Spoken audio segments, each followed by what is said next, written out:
Religion and society in early times. Introduction. India is a multi-religious country.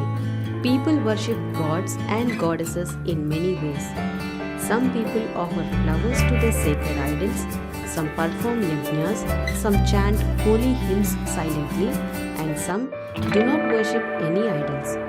Some people never pray at all.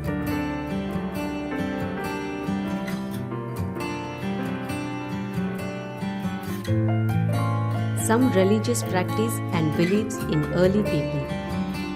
We can know about the early hunter-gatherers like Chenchus, religious beliefs from their painting and some burials. It appears that painting and dance were important parts of the hunter-gatherers. Sometimes they dressed themselves as animals, wore masks, and danced hand in hand.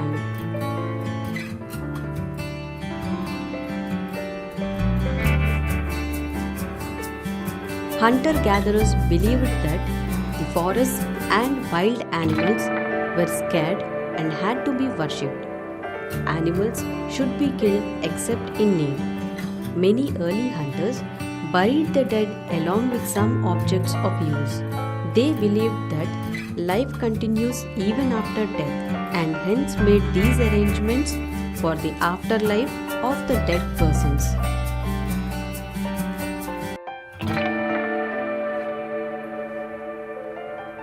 The Chenchus of Nallamala Hills to this day worship forest goddesses called Gangamma by making offerings like meat, honey, fruits, flowers, etc.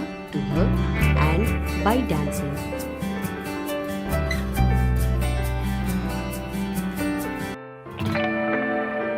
Early farmers and herders. Archaeological excavations in early villages shows that early farmers worshipped mother goddesses or mother earth. They probably believed that the crops and cattle would prosper with her blessings. Mother goddess were worshipped in the form of small images, trees or a plant.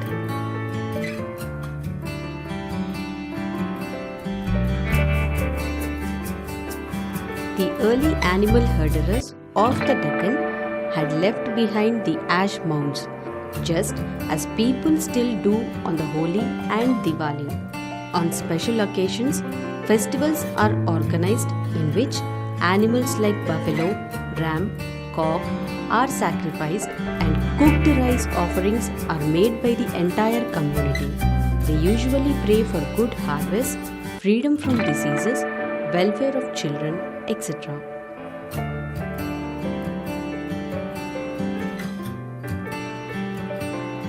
People had great regard for several trees like peepal, neem, burush, banyan and plants like tulsi. Many farmer communities also worshipped animals like elephants, tigers, snakes, monkeys, etc. It is believed that these practices have their origin in very ancient period.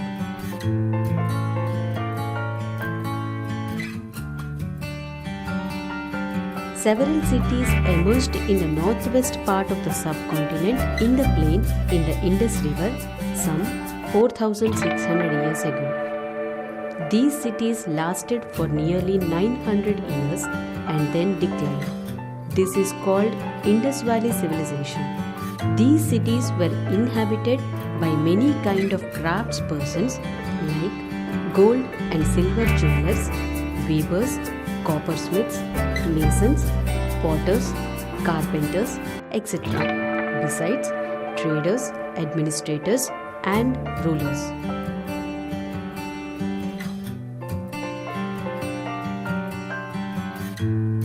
Among the ruins were found baths, granaries, stone houses, public buildings, roads, drains and houses of ordinary people. No big temple was found. Several mother goddesses figures were found.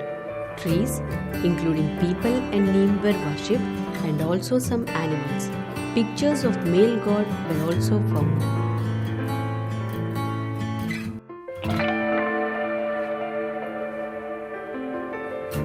Religion of the Vedas. The Vedas are the earliest surviving literature of Indian subcontinent. There are 4 Vedas: Rig Veda, Sama Veda, Yajur Veda and the Atharvana Veda. Of these, the Rig Veda is the oldest and was composed by rishis, consisted of hymns and prayers about 3500 years ago. These hymns were in praise of various gods and goddesses. 3 gods were important, especially Agni, the god of fire, Indra, a warrior god, and Soma, a plant from which a special drink was prepared.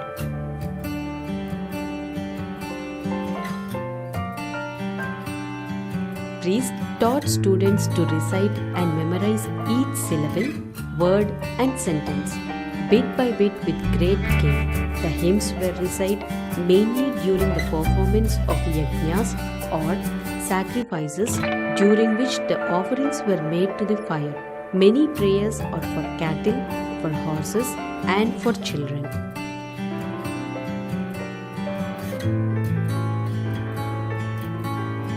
Vedic people lived in the northwest part of India, in the region between the Hindu Kush mountains and the Yamuna river. The people lived in small chains, each with its own leader.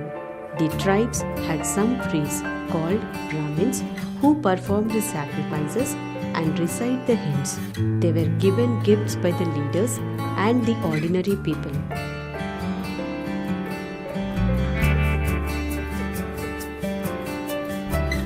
These tribes often had to fight with each other to control cows and pastures and water resources.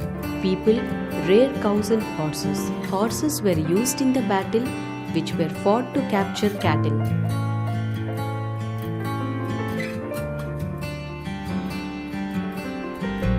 Some 100 years later, these tribes settled down in villages on the banks of the river Ganges and Yamuna. They began cultivating crops like rice and wheat. During these times, the Janapadas were established and the leader of the tribes were trying to become kings.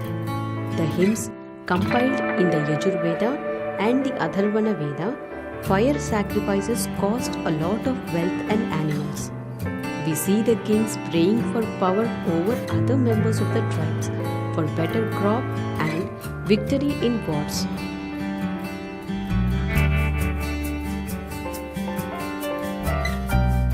During these times, the emergence of the idea that society should be divided into castes and women should be kept out of important roles.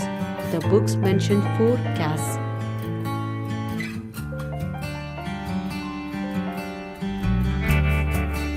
The Brahmins, considered the highest and were expected to conduct sacrifices and recite Vedas. The Kshatriyas were next to them and were expected to rule over the others. The Vaishyas, who tended cattle and tilled the fields and gave gifts and tributes to the Brahmins and Kshatriyas. Finally, the Sudras, who were lowest in the position, had to serve the other 3 castes.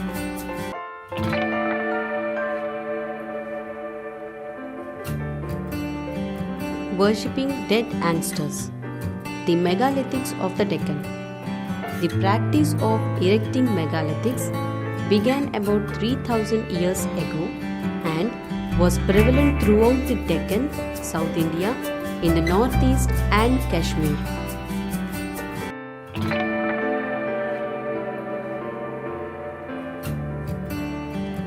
The stone boulders are known as megaliths.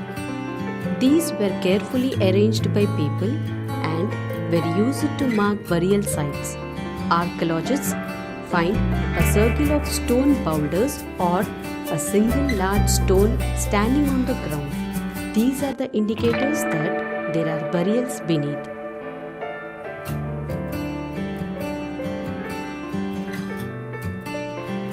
Sometimes megaliths contain more than one skeleton. These indicate that people, perhaps belonging to the same family, were buried in the same place.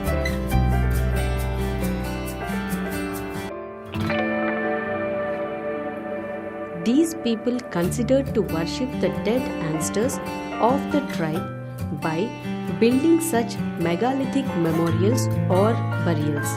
The dead were buried with distinctive pots, tools and weapons of iron, and ornaments of stone and gold.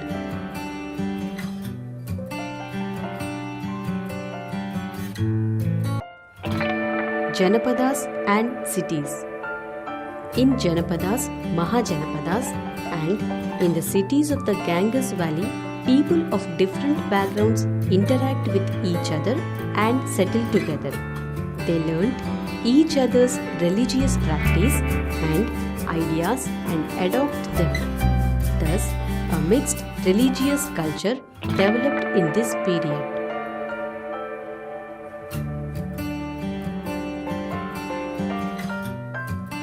In those days, many people went to live in forest in ashrams. People who lived in ashrams like this were called Rishis and Munis. In these ashrams, they meditate and pondered over several questions. Several kings too were in the forefront of this kind of thinking. The Rishis were in search of something which would neither die nor indestructible, being the Atma or Brahma. They believed that by performing penance or tapasya, immortality could be attained.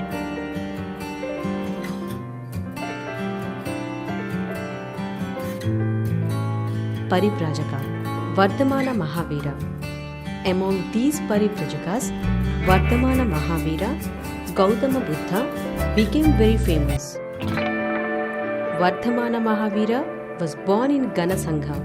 He left his family and home at the age of 30 years and became Parivrajaka. After years of meditation and hard penance, Mahavira finally found an answer to his question, that how to get rid of the cycle of birth and death in this world.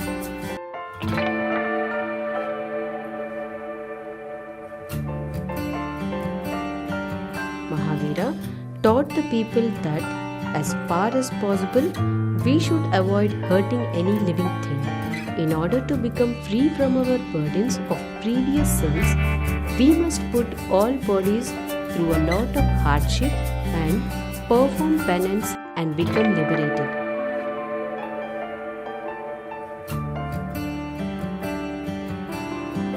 Mahavira kept wandering for spreading his preachings among the people. A large number of people began to follow his preachings. Thus, Mahavira became Jainism.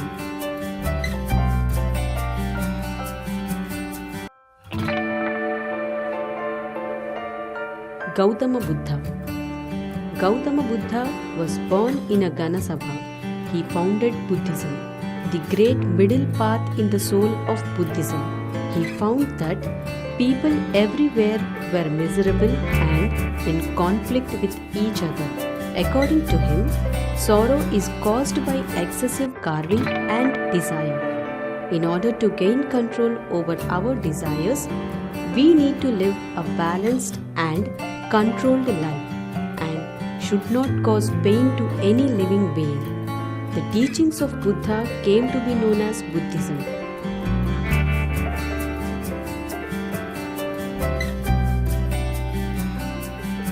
All the preachings of Buddha are known as Pitakas.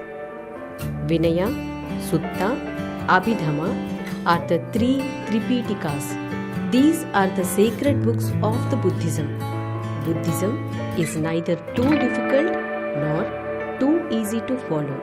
This way of preaching is called Great Middle Path.